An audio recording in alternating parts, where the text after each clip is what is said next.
ایک بہت ہی دلچسپ حدیث ہے کہ جنگ بدر کی ایک رات رسول اللہ اپنے خیمے میں نماز ادا فرما رہے تھے۔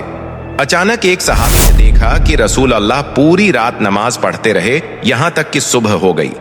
جب آپ نماز سے فارغ ہوئے تو وہ صحابی حاضر ہوئے اور عرض کیا، ہاں، یہ اللہ تعالی کے خوف اور ڈر کی نماز تھی۔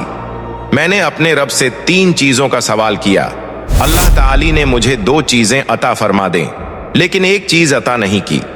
تیسرا سوال یہ کیا کہ میری امت کو فرقوں میں تقسیم نہ کرنا، مگر اللہ تعالی نے یہ بات قبول نہیں فرمائی۔ رسول اللہ کی وفات سے کچھ عرصہ پہلے جب آپ اپنی زندگی کا پہلا اور آخری حج ادا فرما رہے تھے اور تقریباً 1 لاکھ صحابہ کرام اس حج میں آپ کے ساتھ شریک تھے، تو اس موقع پر رسول اللہ نے اپنی زندگی کا سب سے اہم خطبہ دیا، جسے خطبہ حجۃ الوداع کہا جاتا ہے۔ اس خطبے کی سب سے اہم بات یہ تھی کہ رسول اللہ نے مسلمانوں کے درمیان نسل، رنگ اور قبیلے کی بنیاد پر ہر قسم کے امتیاز کو ختم فرما دیا۔ مسلمانوں 2 میں کسی قسم کی برتری نہ رہی، سب ایک نظریے اور ایک ہی امت پر تھے۔ کوئی فرقہ موجود نہیں تھا اور تمام مسلمان ایک دوسرے کے بھائی تھے۔ حج کے تمام فرائض ادا کرنے کے بعد جب رسول اللہ صلی اللہ علیہ وسلم صحابہ رضی اللہ عنہم کے ساتھ مدینہ کی طرف روانہ ہوئے تو مکہ اور مدینہ کے درمیان ایک مقام پر قافلہ رکا جسے غدیر خم کہا جاتا ہے۔ یہاں رسول اللہ نے تمام صحابہ کرام کو جمع ہونے کا حکم دیا۔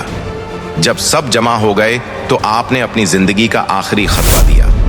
اس خطبے میں آپ نے وہ بات فرمائی جو آنے والی اسلامی تاریخ کا ایک اہم حصہ بن گئی، اور وہ یہ تھی، نبی نے مجمع کے سامنے حضرت علی کا ہاتھ بلند کیا اور فرمایا، من کنت مولاہ فہذا علی مولا علی کہنا درست اور ثابت ہے۔ 2 سوچیں سامنے آئیں۔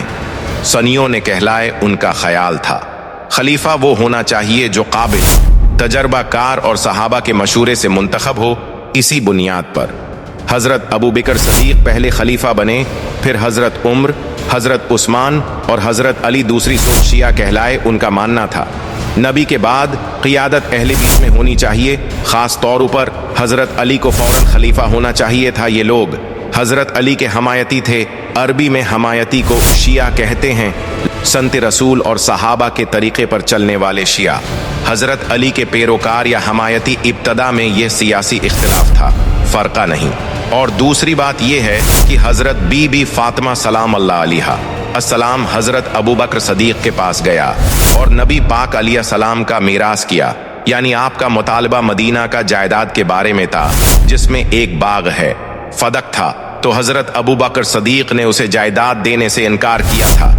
حضرت ابو بکر نے کہا کہ نبی پاک علیہ السلام نے مجھے بتایا تھا کہ انبیاء کرام کی کوئی جائیداد نہیں ہوتی ہے، جو نبی سب کچھ چھوڑ جاتا ہے وہ صدقہ ہوتا ہے۔ تو حضرت ابو بکر نے فیصلہ کیا کہ میں نبی پاک علیہ السلام کا فرمان بتایا ہے۔ تو حضرت بی بی فاطمہ ناراض ہوئے، چلی گئی اور وفات تک حضرت ابو بکر سے بات نہیں کیا، اور ہے حدیث مسلم شریف میں موجود ہے، اور صحیح مسلم میں بھی۔ اگلے ویڈیو کا انتظار کیجئے نیکسٹ پارٹ کا۔